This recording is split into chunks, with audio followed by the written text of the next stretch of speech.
हमारे चैनल को सब्सक्राइब करिए और दोस्तों बेल आइकन दबाना तो बिल्कुल भी मत भूलिएगा। अच्छा, ऐसा है, काफी लोगों ने पूछा ये नाक में क्या हो गया, चोट लग गई? नहीं, चोट जनरल बाजवा को लगी, हमारी तो फुंसी आई है थोड़ी सी दोस्तों। लेकिन पूछने के लिए बहुत बहुत धन्यवाद, आपके प्यार का बहुत बहुत धन्यवाद। मैं कोशिश करता हूं कभी कभी कि मैं बैठूं और कुछ कुछ आपके जो कमेंट्स हैं उनका जवाब दूं जो आप लोग यूट्यूब पे देते हैं, लेकिन मैं कर नहीं पाता और मुझे लगता है कि इसके लिए भी मुझे समय निकालना पड़ेगा। मैं अगले वीडियो की या अगले किसी काम की रिसर्च में लग जाता हूँ। मैं कोशिश करता हूँ कि रिसर्च ज़्यादा करूँ और हमें हेल्प भी करते हैं लोग रिसर्च में। और लेकिन मैं कोशिश करूँगा। मुझे फीडबैक मिला है कि साहब you must respond to people, क्योंकि अगर लोग आपके वीडियो में इंटरेस्ट ले रहे हैं तो आपको भी उनके कमेंट्स में थोड़ा बहुत इंटरेस्ट लेना चाहिए। तो मैं कोशिश करूँगा, सबका नहीं लेकिन कुछ कुछ मैं ज़रूर कोशिश करूँगा दोस्तों कि मैं जवाब दूँ आपके कमेंट्स का। खैर, पाकिस्तानी पहुँच गए रूस मांगने। देखो यार, एक तो होता है ना कि बंदा अपने यार दोस्तों से मांग रहा, एक फ्लाइट पकड़ के जा रहा है मांगने के लिए। स्टाइल समझ रहे हैं आप? समझ रहे हैं स्टाइल? फ्लाइट पकड़ के गया मांगने के लिए। 30 से लेकर 40% हमें ऑयल का डिस्काउंट चाहिए, यानी कि तेल, कच्चा तेल जो खरीदेगा रूस से पाकिस्तान, उसमें हमें चाहिए 30 से 40% डिस्काउंट। रूस ने दरवाजा दिखा दिया, वो चलो यहां से निकलो, यहां से निकलो, छुट्टे नहीं भैया, आगे बढ़ो। रूस ने इनको रफा दफा कर दिया। इनका चक्कर क्या है मैं आपको बताता हूं। इमरान खान डे 1 से, जब से इसको प्रधानमंत्री की कुर्सी से निकाला है, ये डे 1 से गाना गा रहा है। डे 1 से गाना गा रहा है। ये क्या है इसका गाना कि साहब मैं तो रूस से डील करना चाहता था, मैं तो रूस से सस्ता तेल लेना चाहता था, मैं तो रूस से सस्ता गेहूं लेना चाहता था, मैं तो सस्ता एनर्जी कोल लेना चाहता था, लेकिन अमेरिकनों ने साजिश कर दी, लेकिन शहबाज शरीफ ने साजिश कर दी। अच्छा, ये साजिश तो पाकिस्तानियों को कुछ भी बोलो, साजिश तो वो बिल्कुल खुश हो जाते हैं, उनका फेवरेट वर्ड ही साजिश है। अब हुआ ये कि रूसियों ने मना कर दिया कि तुम्हें हम क्यों डिस्काउंट दें। कह रहा पहले से हमारा तेल सब बुक हो रखा है, हमारे पास कोई तेल वेल नहीं है तुम्हें देने के लिए, भागो यहां से। ये लोग गए क्यों रूस से तेल मांगने के लिए, मैं आपको बताता हूं। क्या मांगने की जगह और कम हो गई थी कि रूस चले गए इतनी ठंड में? नहीं दोस्तों, चक्कर यह है कि क्योंकि इमरान खान ने बोला था कि वो रूस से तेल लेगा सस्ता, इसलिए शहबाज शरीफ की अब नाक पे बात बनाई। जैसे मेरे नाक पे फुंसी बनाई, शहबाज शरीफ की नाक पे तेल की बात बनाई कि भाई मुझे तो लेना ही लेना है, मुझे तो किसी तरीके से चाहिए ये तेल। दुनिया को प्रूफ करने के लिए। शहबाज शरीफ को आपको लगता है फर्क पड़ता है? पाकिस्तानी 1000 रुपए लीटर तेल खरीदे, उसको फर्क पड़ता है? अरबपति आदमी है, उसको कोई फर्क नहीं पड़ता। लेकिन हां, इमरान खान ने भी झूठ बोला। इमरान खान ने भी जबरदस्त झूठ बोला कि मैं तेल लेने, तुम्हें देगा कौन तेल यार, पहले तुम ये बात बताओ। अब इमरान खान के जितने भी फॉलोअर हैं, पता है क्या बोलेंगे इसमें, और बोल भी रहे हैं, सोशल मीडिया पे बात शुरू हो गई कि अगर इमरान खान होता तो उसको तेल दे देते रूसी, कभी मना नहीं करते, है ना। इमरान खान, क्योंकि इमरान खान, रूसी भी देख रहे हैं कि कौन सच्चा है कौन झूठा है। अरे रूसियों को क्या फर्क पड़ता है यार कौन सच्चा है कौन झूठा है। तुम लोग कहते हो इमरान सच्चा है, हम मान लेते हैं, तुम कहते हो शहबाज झूठा है, ठीक है। चक्कर कैश का है। जब इमरान खान प्रधानमंत्री था तुम तब भी फुक रहे थे, तुम आज भी फुक रहे हो। तो यार फुकरों को कोई देता नहीं है। देखो, ये जब सऊदी अरब से तेल मांगते थे ना पाकिस्तानी, तो कहते थे हम तुम्हें एक काम करेंगे, हम तुम्हें ना आज हम तुमसे तेल लेंगे और 3 साल के बाद पैसा देंगे, जिसको डेफर्ड पेमेंट कहा जाता है। आज तेल दो, 3 साल के बाद पैसा लो, और 3 साल के बाद क्या, भाईजान जरा 8-10 महीने 12 महीने और बढ़ा दो यार, अभी पैसा नहीं है हमारे पास। ऐसे तो दुनिया से तेल लेते हैं।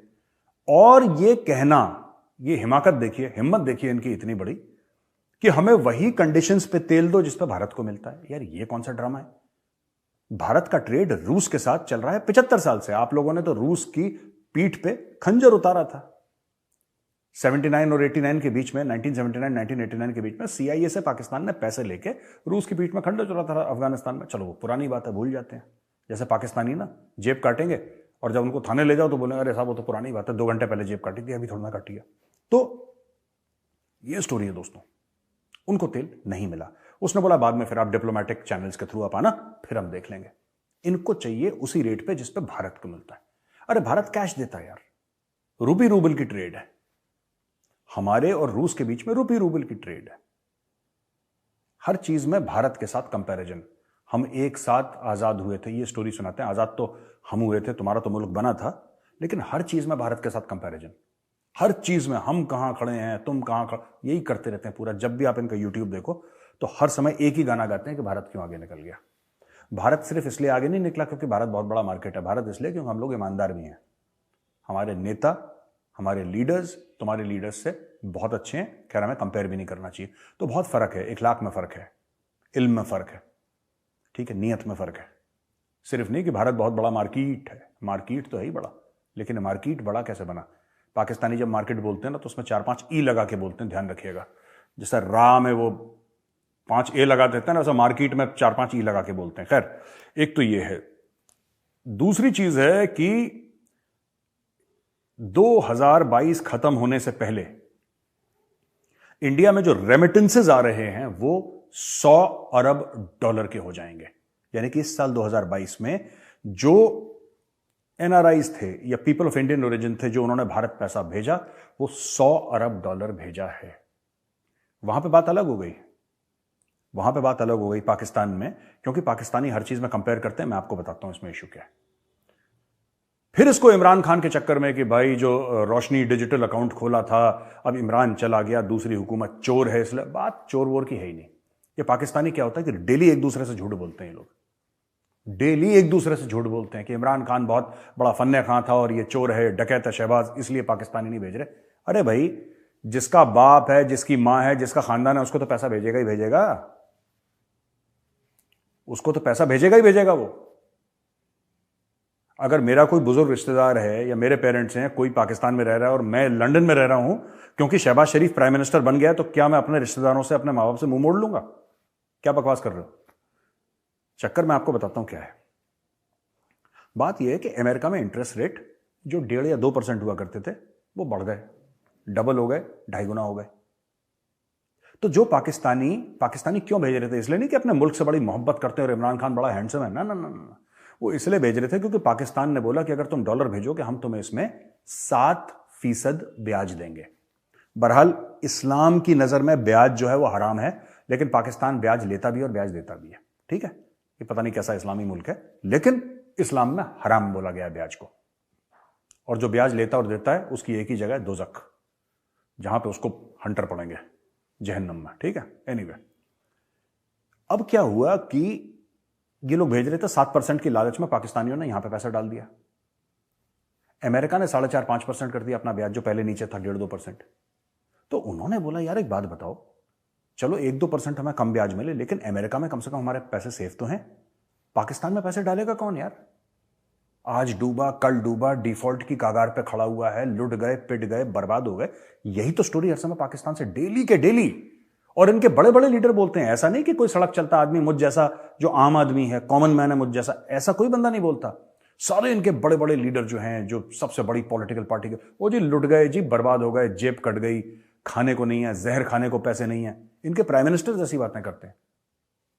तो जब इनके प्राइम मिनिस्टर ने भी बोल दिया जहर खाने को पैसे नहीं और हम डिफॉल्ट की कगार पे खड़े हुए हैं, कोई कहता है हम डिफॉल्ट कर चुके हैं ऑलरेडी, पर आर्टिफिशियली इसको प्रॉप अप कर रखा है पाकिस्तानी इकोनॉमी को। कई जितने मुंह उतनी बातें, मुझे नहीं पता क्या सच है, लेकिन हां बहुत पोजीशन टाइट है पाकिस्तान की। तो पाकिस्तानियों ने खुद ही पैसा भेजना बंद कर दिया। वो पाकिस्तानी जो बाहर अपना पैसा लगा रहे हैं, क्योंकि interest rates have come up in the world. So this is something that Pakistani, वो हर चीज को ना प्रोपेगेंडा, पाकिस्तान में साजिश, प्रोपेगेंडा, इसी पे पूरा मुल्क बन रहा है। एक I think murder of history किताब है के अजीज, आप वो किताब पढ़िएगा। मैं I think it is the murder of history by के अजीज, अगर मैं गलत नहीं बोल रहा हूं तो। मैं चाहता हूं कि एडिटर साहब वो किताब को ढूंढ के लगाएं इधर, तो हमें पता लगेगा कि क्या है, कैसा है।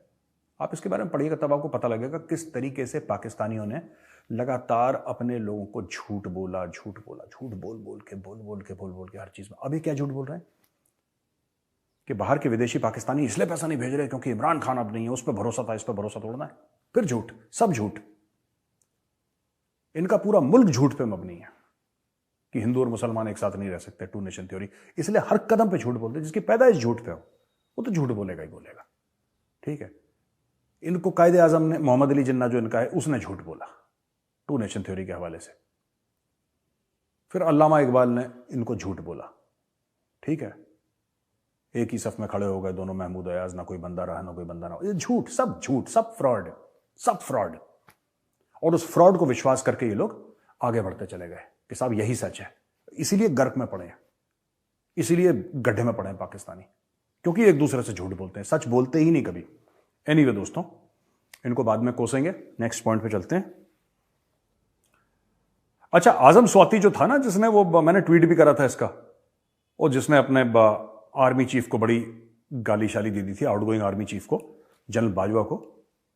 ही called him a bastard and all that, pardon my language, but वो ट्वीट सामने देखिए, वो है, मैंने भी ट्वीट करा था इसके बारे में। तो इसको पकड़ के ले गए। अच्छा, इसको ना पहले भी ले गए थे, तो इसको, इसके कपड़े उतार के इसको नंगा करके मारा था अच्छी तरीके से, आजम स्वाति को। ये 70-75 साल का बंदा है, लेकिन इसको फिर बात समझ में नहीं आई। अब फिर इसको ले गए, इसको हवेली में ले गए पाकिस्तानी। तो ये तो इनविटेशन रेटोरिकल होता है ना, जब आप किसी को बोलते हैं आओ कभी हवेली में, ये तो ऐसे ही बोल देते हैं, डायलॉग है ये। इसने सीरियसली एक्चुअली हवेली चला गया ये, तो बोला होगा आर्मी ने कि आओ कभी हवेली में। इसने बोला जी हुजूर आता हूं अभी। ये हवेली में चला गया। अब 14 दिन इसको मार पड़ेगी आजम स्वाति को। आजम स्वाति ने जनरल बाजवा को गाली दी। ये सब क्यों कर रहे हैं मैं आपको बताता हूं। बैकग्राउंड है थोड़ा सा, ठीक है, बैकग्राउंड है थोड़ा सा, और इस बैकग्राउंड को समझने की जरूरत है। आजम स्वाति ने क्यों गाली दी? ये इमरान खान ने एक पॉलिटिकल कल्चर शुरू करा पाकिस्तान में कि लोगों की माओं को, बहनों को, बीवियों को, बहुओं को गाली दो। और उसने ये जो अनपढ़ जाहिल जो हैं लड़के वहां पे, क्योंकि एजुकेशन स्टैंडर्ड बहुत खराब है पाकिस्तान में, ठीक है, मैक्सिमम प्लेसमेंट क्या हो गया, अगर बहुत अच्छी प्लेसमेंट किसी की हो गई तो लश्कर जैश ज्वाइन कर ली, इससे ज्यादा कभी कर नहीं पाते, बेड़ा गर्क के मुल्क का। तो वहां पे सब लोगों को इसी काम पे लगा रखा है कि तुम इतने पैसे लो और तुम इसको गाली दो। तो आजम स्वाति ने भी शुरू कर दिया गाली वाली देना। अच्छा, फौज को गाली दोगे तो कहीं ना कहीं तो जूते पड़ेंगे तुम्हें। जूते अलग अलग साइज के होते हैं पाकिस्तान में, ठीक है ना, कोई रियल जूते होते हैं, कोई पीठ पीछे जूते होते हैं। इमरान खान को जूता पड़ा, उसकी कुर्सी चली गई। आजम स्वाति को जूता ऐसे पड़ा कि उसको नंगा कर दिया, उसको नंगा करके पीटा। अभी फिर उसको नंगा करके पीटेंगे ये लोग। और मैं पाकिस्तानियों से कह रहा हूं, इस बार आजम स्वाति की सॉफ्टवेयर अपडेट मत करना, उसकी हार्डवेयर रिप्लेस कर देना, क्योंकि सॉफ्टवेयर से मानने वाला बंदा नहीं है ये। इसकी हार्डवेयर रिप्लेस करो आजम स्वाति की। How can you abuse the army chief? ठीक है, बाजवा हमारा दुश्मन है, अलग बात है, ठीक है, Bajwa is our enemy, general Bajwa enemy है, पाकिस्तानी फौज हमारी दुश्मन है। लेकिन आप अपने आर्मी चीफ को खुद गाली दे रहे हैं, ठीक है। और मैं खुद पाकिस्तानी फौज को कोई, बिल्कुल, मैं तो उसके एब्सोल्युटली अगेंस्ट हूं, राइट, लेकिन ठीक है, पाकिस्तान के लिए ठीक है, पाकिस्तान के लिए पाकिस्तानी फौज ठीक है। अब आजम स्वाति को मजे, जिसको ना तवे में हल्के तेल में उसको कुरकुरा करके खस्ता, उसका अभी उसकी ट्रीटमेंट हो रही होगी आजम स्वाति की। इमरान खान ने एक ऐसा कल्चर दे दिया कि कोई अपने बीवी बच्चों के साथ शॉपिंग मॉल में है, किसी रेस्टोरेंट में है, तो वहां पे आके लोग उसको गाली दें, चोर चोर चोर। ये इमरान खान ने कल्चर शुरू करा। इसने खाने काबा में लोगों को नहीं छोड़ा ना, मक्का में इसने कहीं नहीं छोड़ा लोगों को। अब लोग इसको नहीं छोड़ रहे, अब इसके पीछे पड़ गए। और धीरे धीरे करके इमरान खान के ऊपर भी दोस्तों केसेस लगेंगे बड़े बड़े। 4-5 तो इसके ऊपर तोशाखाना के केस हैं, सिर्फ तोशाखाना, वो घड़ी चोरी के, वो 4-5 केस हैं इसके ऊपर। और इसके ऊपर इतने केस लगेंगे कि इमरान खान का घर से बाहर निकलना नामुमकिन हो जाएगा। और इमरान खान को ऐसा क्यों लगता है? देखो, मेरी एक पीटीआई के बंदे से बातचीत है, मैं आपको सच बात बताता हूँ, ठीक है, and he is a senior person, और मुझसे उम्र में बड़े हैं। मैंने बोला कि सर वो बड़े इमरान खान के फैन, कि नहीं कब आएगा इमरान, बनेगा नया पाकिस्तान। बोला कुछ नहीं बनेगा, कख नहीं बनना इनका। बोला सर आप ऐसा क्यों कर रहे हो? आपको पता है जो पाकिस्तान में इलेक्शंस है ना, पाकिस्तान में जो चुनाव हैं, अब वो अगले साल अगस्त के बाद होंगे। और उनको एक चाबी मिल गई कि हम 6 महीने और इसको मुलतवी कर सकते हैं, 6 महीने और इसको पोस्टपोन कर सकते हैं चुनाव को। तो भैया, अगर आप 6 महीने चुनाव को पोस्टपोन कर सकते हो, if you can postpone the elections by 6 months more. 6 months कहां से शुरू हुए? आपके अगस्त 2023 के बाद। और अव्वल तो इनके पास पैसे नहीं है चुनाव करने के लिए। They don't have the money for elections. Election में पैसा लगता है ना, बहुत अरबों रुपए लगते हैं। They don't have the money. खैर चलो, इनके पास पैसा आ गया, इन्होंने मांग के कहीं से भीख शीख मांगी और इलेक्शन करवा भी लिए। मैं आपको बता रहा हूं, अभी से लेकर अगले साल आप देख लेना, करीब 10 महीने और हैं चुनाव में इनके। मान के चलिए, मैं बोल रहा हूं करीब 9-10 महीने कहीं नहीं गए। ये इमरान खान को ऐसा करेंगे कि इमरान खान कहीं का नहीं रह जाएगा। और ये जो पूरा डीजे वीजे चलाता है ये सब ना, ये सब गायब हो जाएगा, देख लीजिएगा। मैं बोल रहा हूं, क्योंकि इमरान खान, देखिए, इमरान खान अगर मुझसे एडवाइस लेता, मैं इमरान खान को बताता। हिंदी में कहते हैं, मुझे नहीं पता इसका उर्दू में क्या तर्जुमा है, या उर्दू में इसका क्या बोलते हैं, इसको ट्रांसलेशन क्या, आई डोंट नो। लेकिन जो हिंदी समझते हैं उनको पता है, इमरान खान ने ना अति कर दी। कभी किसी चीज की अति मत करो। जो कमजोर भी है ना आपसे, उसको इतना धक्का मत दो कि मजबूरन आपको धक्का देना उसको, उसके लिए मतलब जान पे बनाए कि अब मुझे धक्का देना वरना मैं मर जाऊंगा। आप इतना मत करो। करो लोगों को जलील अगर आपको करना है, इतना जलील मत करो कि लोगों का हाथ उठने शुरू हो जाए, उनके मुंह खुल जाए। इमरान खान ने इस चीज का ना परहेज नहीं करा और अब लोग इमरान खान के पीछे पड़ गए हैं। तो ये आजम स्वाति की न्यूज थी जिसका सॉफ्टवेयर अपडेट हो रहा है और हार्डवेयर रिप्लेस हो रहा है। अब दोस्तों हम आते हैं एक नई खबर पे इसके बाद। अच्छा, इंडिया और यूएस की मिलिट्री एक्सरसाइजेस हो रही हैं लाइन ऑफ एक्चुअल कंट्रोल पे, ठीक है ना, उसके थोड़ा सा पास, मतलब लाइन ऑफ एक्चुअल कंट्रोल पे, आई थिंक उत्तराखंड में हो रही है युद्ध अभ्यास औली में। अच्छा, औली में बर्फ शरफ गिरती है, स्कीइंग विंग भी होती है वहां पे। तो चाइना ने बड़ा ऑब्जेक्ट करा कि नहीं साहब आप ऐसे नहीं कर सकते और आप नहीं कर सकते। तो इंडिया ने भी स्टोरी सुना दी चाइना को कि भाई हमने आपको ना कोई वीटो पावर नहीं दे रखा, हमने आपको इतना हक नहीं दे रखा कि आप अपनी चोंच खोलें इस मामले में और अपनी राय व्यक्त करें, क्योंकि आपकी राय की आवश्यकता नहीं है। अच्छा, चाइनीज भी कौन सा सीरियसली बोलते हैं, उनको हर चीज में ऑब्जेक्शन करना, ऑब्जेक्ट करते हैं, भारत भी उनको जलील कर देता है, कहानी खत्म हो जाती है। लेकिन बार बार ये अमेरिका क्यों आ रहा है लाइन ऑफ एक्चुअल कंट्रोल के पास? कभी आपने ये सोचा है? खबर आएगी अमेरिका जॉइंट एक्सरसाइज, ये औली है, ये गढ़वाल में, ठीक है ना, उत्तराखंड में। तो कभी कुमाऊं पहुंच जाते हैं ना, मेरा रेजिमेंटल सेंटर वहीं पे रानीखेत में, कभी रानीखेत के आसपास चौबटिया पहुंच जाते हैं, कहीं पहुंच जाते हैं लोग। फिर हाई एल्टीट्यूड में भी पहुंच जाते हैं। हाई एल्टीट्यूड यानी कि 9000 फुट से ऊंचा, 9000 फुट को इंडियन आर्मी हाई एल्टीट्यूड बोलती है। उसके ऊपर, तो उसके ऊपर 9, 10, 11, 12, 13, 14, 15 जितने भी ये लोग एक्सरसाइजेस करते हैं कि इतनी ऊंचाई में, इतनी ठंड में किस प्रकार से ये होगा। तो चाइना को लगता है कि क्यों कर रहे हैं, ऐसा नहीं करना चाहिए चाइना को। चाइना कहता है कि ये जो हमारी अग्रीमेंट थी आपके साथ, ये उसकी खिलाफ वर्जी है। तो भारत ने बोला यार एक बात बताओ, पहली बात तो ये है कि अग्रीमेंट में ऐसा कुछ नहीं लिखा कि हम अमेरिका के साथ एक्सरसाइजेस नहीं कर सकते, ठीक है। और दूसरी चीज, तुमने कौन सा मान रख लिया यार अग्रीमेंट का? ये जो तुम लाइन ऑफ एक्चुअल कंट्रोल पे चढ़ दौड़े थे कि हम भारत के अंदर ही घुस जाएंगे, वो तो धन्य इंडियन आर्मी का कि इंडियन आर्मी ने मार मार के इनका दुम्बा बनाया। लेकिन ये तो पूरी तैयारी के साथ आए थे कि लाइन ऑफ एक्चुअल कंट्रोल के अंदर ही घुस जाएंगे और लद्दाख को ही ले लेंगे। जो गलवान का मामला हुआ क्या था, ये अंदर घुसने की कोशिश कर रहे थे। वहां पे कर्नल बाबू ने और उनके जो हमारे भाई थे कर्नल बाबू के साथ जो वीरगति को प्राप्त हुए, इन्होंने क्या करा, चाइनीज को मार मार के बिल्कुल सुअर बना दिया था। चाइनीज को दोस्तों सुअर बना दिया था इनका चाइनीज का। और डर के मारे चाइनीज ने यही नहीं बताया कि कितने लोग मरे। जो पाकिस्तानी बड़े खुश होते हैं ना, गलवान से जाएगा बड़ा, हमें भी हैशटैग चला रहे हैं जो। बेटा एक बात बताओ, तुम्हारे जो अब्बू हैं, यानी कि एक तो मैं अब्बू हूं तुम्हारे छोटे अब्बू, मैं बड़ा अब्बू हूं, छोटे अब्बू चाइना, जरा छोटे अब्बू से पूछना कि जो तुम्हारे लोग मरे थे उसका 1-1.5 साल के बाद नाम क्यों बताया कि चिंग पुंग मर गया, चाऊ चाऊ मर गया, और की चाऊ मर गया, और सिपाही रिंग रोंग मर गया, और हवलदार शिंग शोंग मर गया। ये सब तुमने 1 साल के बाद क्यों बताया, 1.5 साल के बाद क्यों बताया? अब पता लग रहा है जी 50-60 मर गए। झूठ बोलते हैं ये पाकिस्तान। मैंने बोला था ना पाकिस्तान झूठ बोलता है। इसने अपने छोटे अब्बू से सीखा, क्योंकि अगर बड़े अब्बू से सीखता, बड़ा अब्बू तो सच बोलता है, बड़ा अब्बू बताता है, यानी कि मेजर बोलता कि सच बोलो बेटा। ये छोटे अब्बू की बात से चलते हैं लोग, बड़े अब्बू की बात नहीं मानते। That is why they are in a mess. तो दोस्तों इंडिया ने चाइना को बोल दिया कि थैंक यू, आपकी आवश्यकता नहीं है, ना हमें आपका कोई ओपिनियन चाहिए। तो अब चाइना ने इसके बाद कुछ नहीं बोला, एक्सरसाइजेस चल रही हैं। आखिरी में मुझे काफी लोगों ने बोला यार वो पता नहीं क्या नाम है उसका, नाम भूल गया, वो इजरायली फिल्म मेकर ने द कश्मीर फाइल्स के ऊपर कुछ बोला है। और मेजर साहब आप इसके ऊपर कमेंट कर देखिए। ये जो चीजें होती है मैं इसके ऊपर कमेंट करता नहीं हूं, लेकिन मुझे इतने डीएम आए ना इसके ऊपर, देखो यार इससे कोई फर्क नहीं पड़ता कोई क्या बोलता है, ठीक है। ये मेरी पर्सनल राय है। कश्मीरी पंडितों के ऊपर जो जुल्म ढाए गए, जो मारा गया, जो रेप हुए, जो उनका जेनोसाइड हुआ, ये तो इतिहास है। और ऐसा भी नहीं कि हम कोई 500 साल पुराने की बात कर रहे हैं, ये तो 1990 की बात है। 1989 से शुरू हुआ था, बट 1990 में मेन जो चीज हुई थी, ये तो अभी की बात है। ओ भाई 30 साल पुरानी बात है। हम ऐसी कौन सी बात बोल रहे हैं जो आप बोलोगे नहीं साहब अभी खोद के हड़प्पा के अंदर खोदना पड़ेगा, मोहनजोदाड़ो के अंदर, तब नीचे हमें जमीन के नीचे गड्ढे के अंदर कोई पुरानी कोई चीज मिलेगी जिससे हमें पता लगेगा कि यहां पे नहीं, अब भी हुआ है। ये मीडिया ने इसको कवर करा है, दुनिया ने देखा है, इंडियन आर्मी ने देखा है, सबने देखा है। तो कोई आके इजराइल से ये बोले कि नहीं साहब ये नहीं हुआ था, भाई इसकी जीरो वैल्यू है, ठीक है।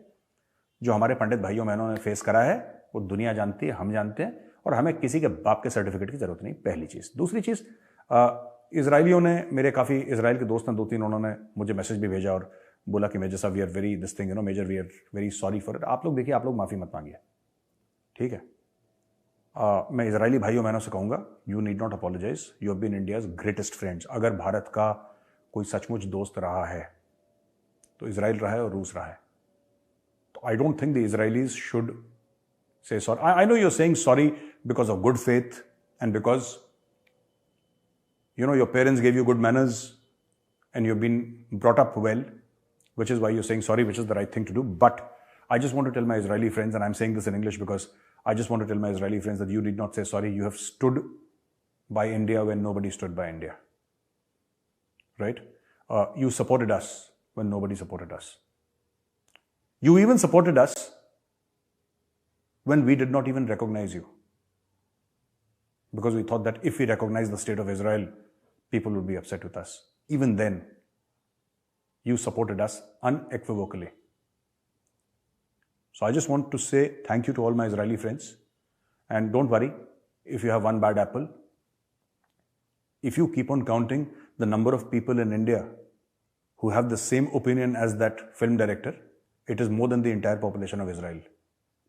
So if you have one bad apple, nothing to feel sorry about. We have a whole orchard of bad apples here, right? And we have to face these idiots every day. So I don't think the Israelis or the Israeli people should apologize for anything. You have nothing to be sorry about. And this one sick person, let's just ignore him. और जो हमारे पंडित भाई बहन हैं, उन्होंने क्या face करा है, हमें किसी के बाप की सर्टिफिकेट की जरूरत नहीं है। वो हमें पता है कि उन्होंने क्या फेस करा है और हम डील भी कर लेंगे उनके साथ, और पंडित भी डील कर रहे हैं, बहादुरी के साथ डील कर रहे हैं। ठीक है, तो दोस्तों यहाँ पे ये वीडियो खत्म होता है। बहुत बहुत धन्यवाद आपका। इस वीडियो को लाइक करिए, हमारे चैनल को सब्सक्राइब करिए, बेल आइकन दबाना बिल्कुल मत भूलिएगा। जय हिंद।